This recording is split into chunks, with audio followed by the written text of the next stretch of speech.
제가 요한복음을 강의하면서 서두에 요한복음서에는 7개의 예수님의 신성을 증거하는 표적들이, 기적들이 등장한다고 말씀을 드렸습니다. 오늘의 본문에는 그 마지막 7번째 표적으로 인간의 삶의 마지막 장애물인 죽음을 어떻게 극복할 수가 있는가를 보여주시는 그런 표적입니다. 인간의 죽음에 대한 하나님의 처방, 그리고 예수님의 해답이 있다면 그것이 바로 부활입니다. 부활이 확실하다면 우리는 죽음을 그렇게 두려워할 필요도 없고 죽음에게 밟히는 인생을 살 필요도 없습니다. 그것을 나사로의 부활을 통해서 우리 주님은 입증해 보이고자 하신 것입니다. 그래서 나사로가 병들었지만 그가 죽기까지, 그의 죽음이 완전히 입증되기까지, 그래서 그가 무덤에 들어간 지 나흘이 경과되도록 늑장을 부리시며 기다리셨다가 예수님은 드디어 나사로의 무덤에 등장하십니다. 그동안 나사로의 누이였던 마르다와 마리아 자매는 얼마나 많이 좌절하고 얼마나 절망했겠습니까? 물론 마르다와 마리아는 인간 최후의 심판의 시각이 되면 인간이 다 부활하여 하나님 앞에 설 것을 믿고 있었습니다. 하지만 지금 이 순간도 그분이 원하신다면 우리의 부활이 가능하고, 그리고 지금 바로 여기에서 우리가 부활의 능력을 체험하면서 살아갈 수 있다는 것을 믿을 수는 없었습니다. 자, 이제 여기 마르다의 대답을 들어보십시오. 24절의 말씀입니다. 자, 24절 같이 읽겠습니다. 시작. 마르다가 이르되 마지막 날 부활 때에는 다시 살아날 줄은 내가 아나이다. 자, 바로 이때 예수님 자신의 신성, 그분이 하나님이라는 것을 계시하는 요한복음서의 또 하나의 특성인 7가지 I am, 예수님의 I am이라는 선언이 요한복음에 7번 등장한단 말이죠. I am the way, 나는 길이요 진리요 생명이니, 뭐 이런 것 7번 등장한단 말이죠. 근데 오늘 6번째가 선포됩니다. 6번째, 나는 부활이요 생명이니, 나는 부활이요 생명이니. 자, 본문 25절과 26절의 말씀입니다. 함께 같이 읽겠습니다. 시작. 예수께서 이르시되 나는 부활이요 생명이니 나를 믿는 자는 죽어도 살겠고 무릇 살아서 나를 믿는 자는 영원히 죽지 아니하리니 이것을 네가 믿느냐. 자, 여기 선포된 예수님의 말씀 속에는 우리의 미래의 심판의 시각, 그때 일어날 부활, 그 부활은 물론이고 예수를 믿는 사람들은 바로 지금 여기에서도 그 부활의 능력을 힘입어 예수님과 연합된 인생을 살 수 있다는 것. 그래서 나를 믿는 자는 죽어도 살겠고, 여기서 끝나지 않고 나를 믿는 자는 영원히 죽지 아니하리라. 지금 여기서 예수를 믿는 자는 부활의 주님께 연합되어 영원한 삶을 여기서도 살아갈 수가 있다는 것입니다. 자, 죽음을 정복하는 부활의 능력, 그 능력을 힘입어 우리가 인생을 살아갈 수가 있다면 그것은 얼마나 놀라운 인생이 되겠습니까? 발달된 인류의 과학, 사이언스, 그리고 인류의 의학, 그것은 아직도 죽음을 정복하지 못했습니다. 앞으로도 저는 정복하지 못하리라고 생각합니다. 다른 건 다 해도, 생명을 연장해도 죽음은 피할 수가 없을 것입니다. 그런데 이 죽음을 이기는 부활의 능력, 그 능력으로 살아가는 인생, 부활 인생, 어떤 인생일까요? 바울 사도가 예수를 믿고 제일 궁금했던 것이 있다면 바로 그것이었습니다. 부활의 능력을 잊고 산다는 것이 어떤 삶일까? 빌립보서 3장 10절과 11절에서 바울 사도의 고백을 함께 읽겠습니다. 같이 읽습니다. 시작. 내가 그리스도와 그 부활의 권능과 그 고난에 참여함을 알고자 하여 그의 죽으심을 본받아 어떻게 해서든 죽은 자 가운데서 부활에 이르려 하노니.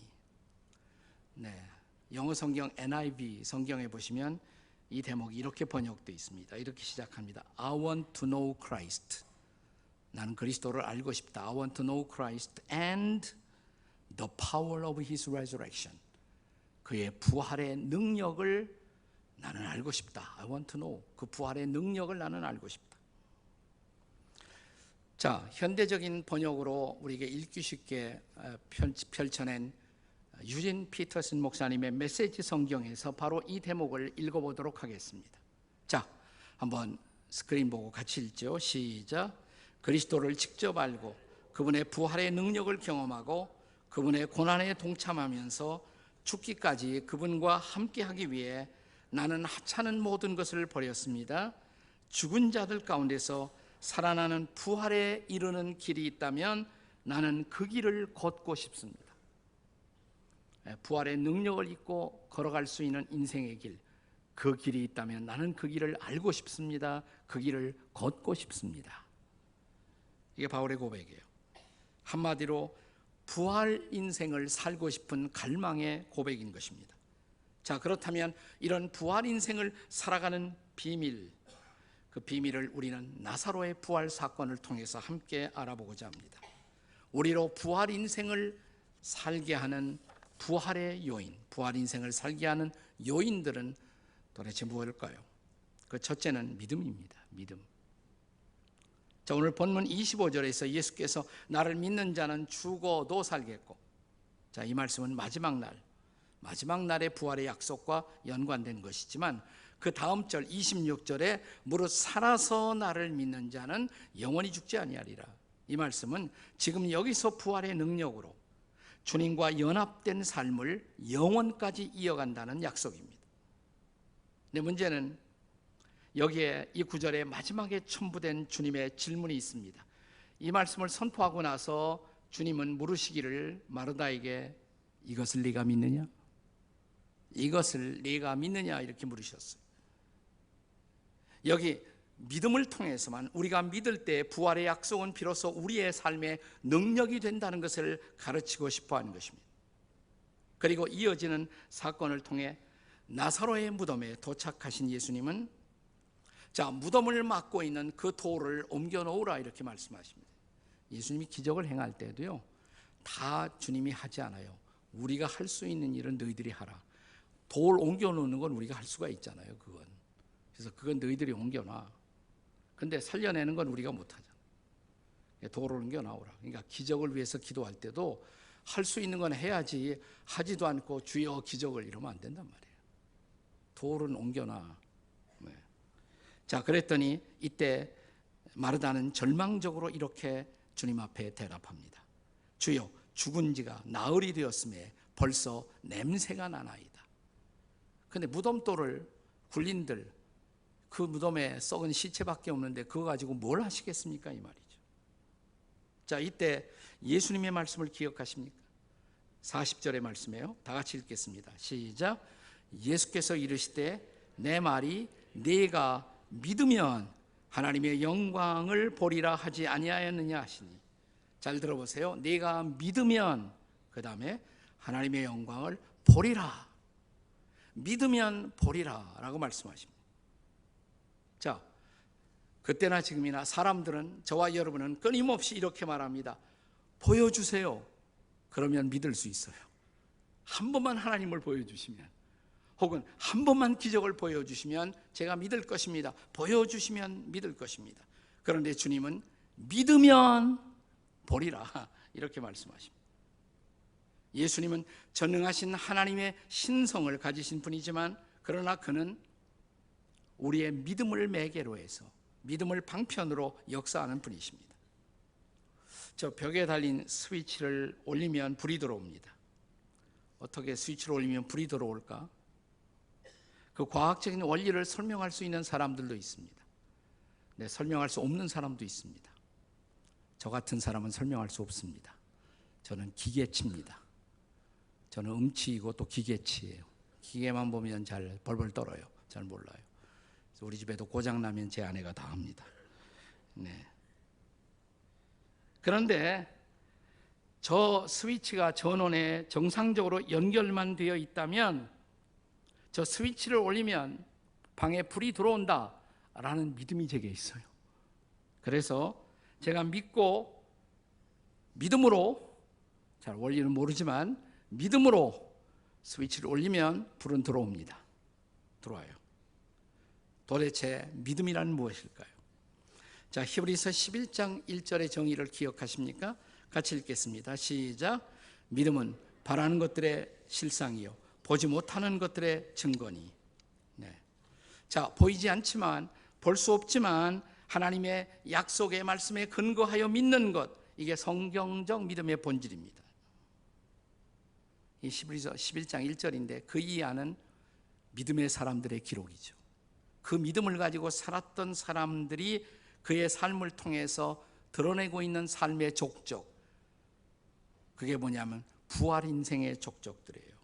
자, 믿음이 어떤 놀라운 인생의 드라마를 가져올 수가 있는가? 믿음으로 아브라함은 미지의 땅을 향한 모험을 시작했습니다. 그래서 이스라엘 민족이 탄생해요. 자, 믿음으로 모세는 백성들을 데리고 출애굽의 여정에 올랐습니다. 가나안 정복이 드디어 이루어졌습니다. 자, 믿음으로 이스라엘 백성들은 홍해 바다를 건넜습니다. 홍해 바다는 갈라졌습니다. 믿음으로 이스라엘 백성들은 여리고성을 7번이나 무모하게도 그러나 믿고 순종함으로 돌았습니다. 그리고 그 성은 마침내 무너졌습니다. 자, 공통점이 뭐예요? 공통점은 믿음이 가져온 부활의 기적, 믿음이 가져온 회복의 기적, 믿음이 가져온 부활 인생의 체험인 것입니다. 우리가 믿으면 부활의 기적을 볼 것입니다. 믿으면 부활 인생이 체험될 것입니다. 그러므로 이 믿음을 붙잡고 살아가는 여러분과 저가 될 수 있기를 바랍니다.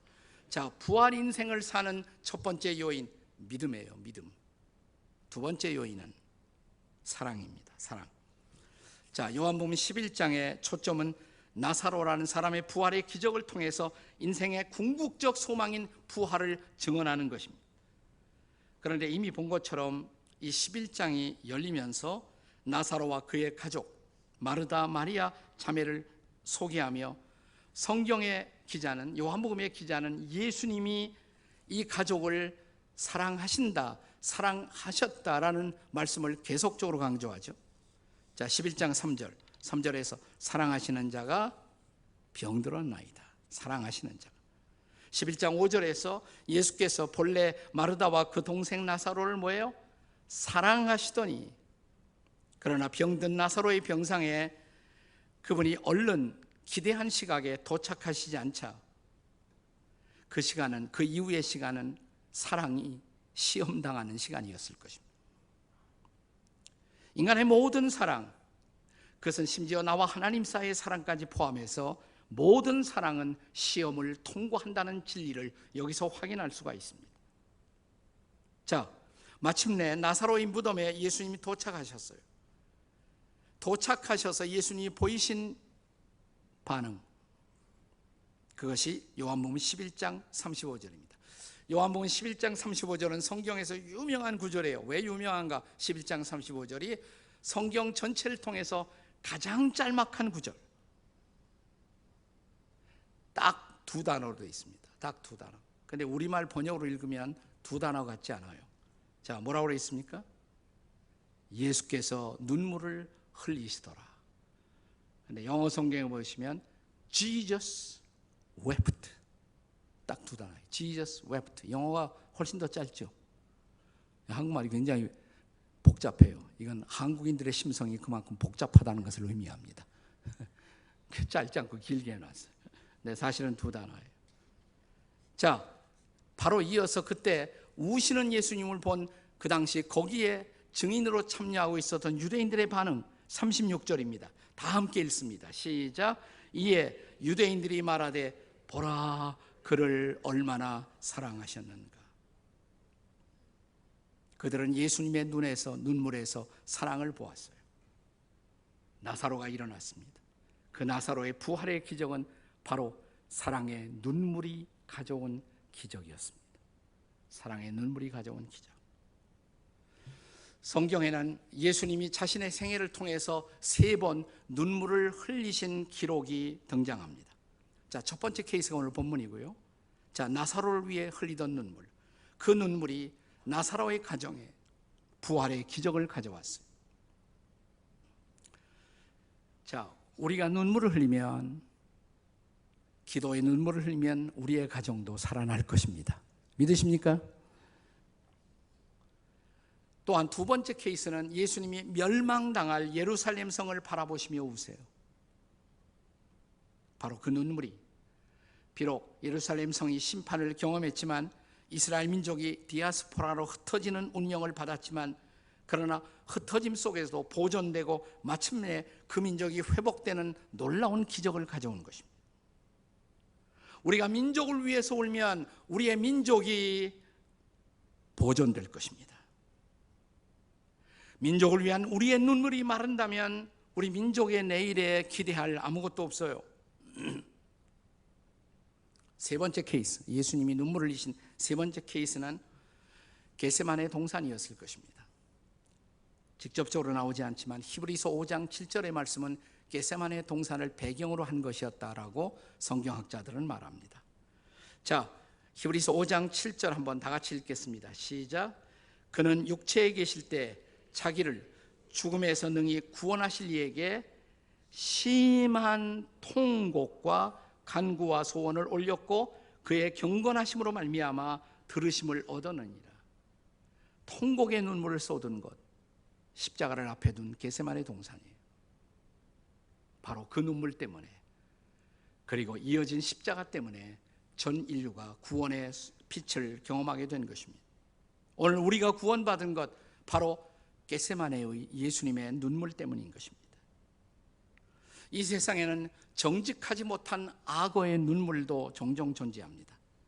그러나 순결한 사랑의 눈물, 특별히 기도의 눈물은 언제나 영혼들을 살리는 구원의 역사를 가져왔어요. 이 북한 땅의 해방을 위해서 열심히 기도하는 한 분이 한 번은 저한테 그런 얘기를 하는데 참 일리가 있다라는 공감이 생겼어요. 아직도 북한이 해방되지 못하니, 우리가 북한을 위해서 기도하지만 아직도 북한인들이 억압 속에 살고 있는 이유, 북한을 위한 우리의 눈물이 하나님이 기대한 그 양에 아직 찾지 못했기 때문이라고. 그때를 기다리고 있다고 주님은. 공감이 가더라고요. 그게 차면, 우리의 눈물이 차면 북한은 해방될 것입니다. 또 우리의 동포들은 자유를 보게 될 것입니다. 놀라운 해방이 일어날 것입니다. 사랑하는 여러분, 기도하는 어미의 부모의 자식은 결코 망하지 않는다. 어거스틴이 그런 말을 했죠. 우리가 우리의 자녀들을 위해서 울면 우리의 자녀들이 살아날 것입니다. 우리가 불신앙의 이웃들을 위해서 울면 우리의 이웃들이 구원받고 살아날 것입니다. 우리가 한국 교회를 위해서, 이 답답한 교회를 위해서 울면 교회가 살아날 것입니다. 우리가 민족을 위해서 울면 우리의 민족이 회복될 것입니다. 부활의 주님은 주님과 동일한 심정으로 사랑의 눈물을 뿌리며 기도의 씨앗을 심는 그곳에서 부활의 기적을 선물로 주시는 분이십니다. 지금 바로 그 사랑의 기적, 그리고 그 눈물의 기적이 필요한 때가 아닌가요? 네, 부활 인생을 가능하게 만드는 요인, 첫 번째 뭐라고 그랬어요? 믿음이라고. 두 번째는 사랑이라고. 세 번째는 뭘까요? 소망이 아닙니다. 네, 세 번째는 감사입니다. 감사. 나사로의 부활의 기적은 바로 감사의 기적이었습니다. 본문의 41절을 보세요. 41절 다 같이 읽겠습니다. 시작. 돌을 옮겨 놓으니 예수께서 눈을 들어 우러러 보시고 이르시되 아버지여 내 말을 들으신 것을 감사하나이다. 이 죽음 앞에서의 예수님의 감사를 보세요. 어떤 심정이었을까요? 도대체 어떤 심정으로 예수님이 사랑하는 친구 나사로를 친구라고 예수님은 자주 부르셨습니다. 저희가 키프로스라는 곳에 가서 나사로의 마지막 유해가 묻힌 곳인데, 거기 가서 우리가 나사로가 묻혀있던 관이, 그렇게 믿어지는 관이 거기 보존되어 있어요. 뭐라고 써냐면 친구 나사로. 자, 나사로가 죽었다는 것은 좋은 친구를 예수님이 잃어버린 거잖아요. 아마 친구 나사로의 죽음을 확인하는 바로 그 순간 나사로와 함께했던 그 수많은 우정의 아름다운 추억의 순간들이 떠오르면서 예수님은 하나님 앞에 감사했을 거예요. 좋은 친구를 나에게 주셨다. 그러나 주님의 감사는 그것 때문만이 아니고 이제 그러나 이것이 그 인생의 마지막이 아니라고 하늘 아버지께서 그에게 행하실 위대한 일, 일어날 부활의 사건, 그 부활의 위대한 기적을 바라보시면서 드려지는 감사였을 것입니다. 그것은 그 다음 42절로 분명하지 않습니까? 42절 다 같이 읽겠습니다. 시작. 항상 내 말을 들으시는 줄을 내가 알았나이다. 그 다음에 그러나 이 말을 하옵는 것은 둘러선 무리를 위함이니 곧 아버지께서 나를 보내신 것을 그들로 믿게 하려 함이니이다. 아버지가 항상 내 말을 들으시는 줄을 내가 알았나이다. 이 말은 감사합니다 이 말이죠. 지금도 내 기도를 듣고 계시니 참 감사합니다 이 말이죠. 자, 이런 감사, 이 감사야말로 하나님의 능력을 믿는 사람, 그리고 하나님의 함께하심, 하나님의 임재와 현존을 믿는 사람이 아니라면 가능하지 않은 감사였을 것입니다. 감사는 위대한 힘을 갖고 있습니다. 크리스찬 유머 가운데 이런 유머가 있어요. 어떤 미션 스쿨에서 가르치는 선생님이 학생들에게 한문으로 고사성어를 가르치시면서 퀴즈를 내셨다고 합니다. 어느 산골 마을에 농부가 소를 하나 키우고 있었는데 전 재산이 소 한 마리가 전 재산이에요. 근데 어느 날 소가 없어졌어요. 그렇지만 이 농부는 태연자약했다고. 그랬더니 얼마 후에 그 소가 어린 송아지 3마리를 다 데리고 다시 집으로 왔다고. 이런 경우를 한문 4글자 고사성어로 뭐라고 하지요? 선생님이 물었어요. 여러 학생들이 저요라고 손을 일제히 들었습니다. 그리고 가장 많이 들려온 소리가 대답이 뭐냐면 세옹지마. 정답이에요. 정답. 세옹지마. 정답을 말했어요. 맞았어요. 여러분이 정답을 말해 주었습니다. 그런데 선생님은 혹시 여러분의 창의성을 알고 싶어서 그와는 다른 대답을 혹시 생각한 사람이 있었나요? 다른 대답 있나요? 한 학생이 번쩍 손을 드는 예상적중. 엽기적인 대답이죠. 예상적중. 근데 또 학생이 손을 들더래요. 넌 뭐니? 그러니까 범사감사. 거기가 제일 신앙적이야. 마지막이 제일 신앙적이야. 몇 년 전에 우리 지구촌 교회 홈페이지에 박미란 교우님이 항상 감사하기라는 글을 올린 일이 있어요. 내용이 너무 좋더라고요. 제가 프린트를 해서 지금도 갖고 있습니다만 종종 인용합니다. 이런 내용이에요. 제목은 항상 감사하기. 10대 자녀가 반항을 하면 그건 아이가 거리에서 방황하지 않고 집에 잘 있다는 거고, 지불해야 할 세금 고지서가 왔다면 그건 나에게 직장이 있다는 것이고, 내가 파티를 하고 나서 치워야 할 것이 너무 많이 있다면 그건 친구들과 함께 내가 즐거운 시간을 보냈다는 것이고, 옷이 몸에 좀 낀다면 그건 잘 먹고 내가 잘 살고 있다는 것이고,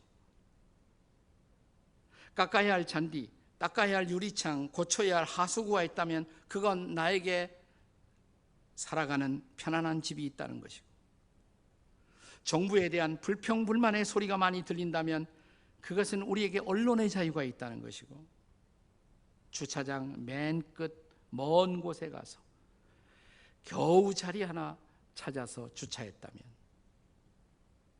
그건 내가 걸어 다닐 수 있는 여유가 있다는 것과 내가 아직도 움직일 수 있는 차를 갖고 있다는 것이고, 교회에서 바로 뒷자리 아줌마가 엉터리 찬송이 내 귀에 영 거슬린다면 그건 아직도 내 청각이 살아있다는 것이고,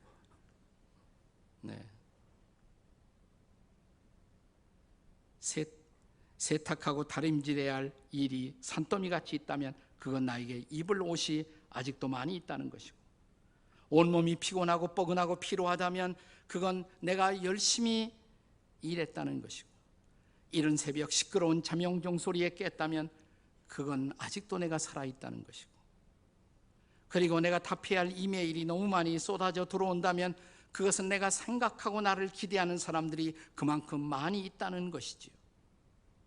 우리의 마음속에 나도 모르게 일궈진 불평, 불만을 바꾸어 생각하면 이 모든 것이 바로 감사의 제목들이라는 것, 그리고 그 감사를 붙들고 감사를 주 앞에 드리는 순간 기적은 일어납니다.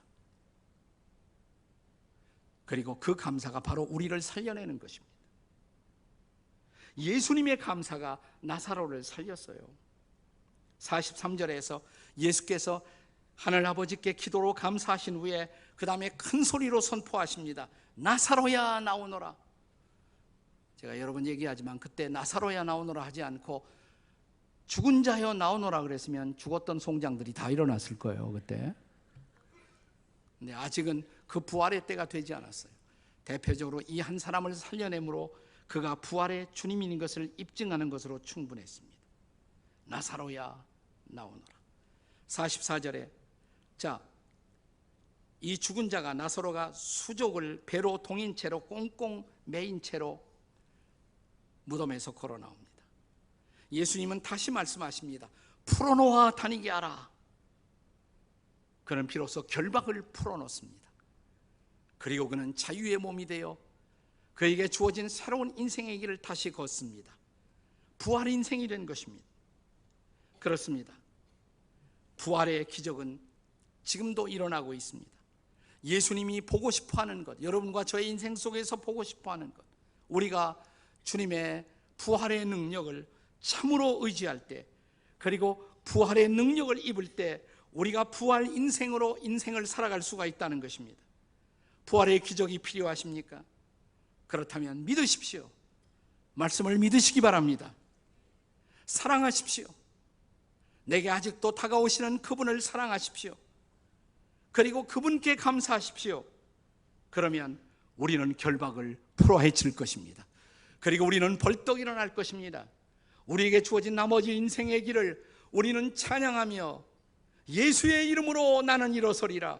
그리고 우리는 인생의 길을 걸어갈 것입니다. 이 자유가, 이 능력이 여러분과 저의 인생 가운데 임할 수 있기를 주의 이름으로 축원합니다.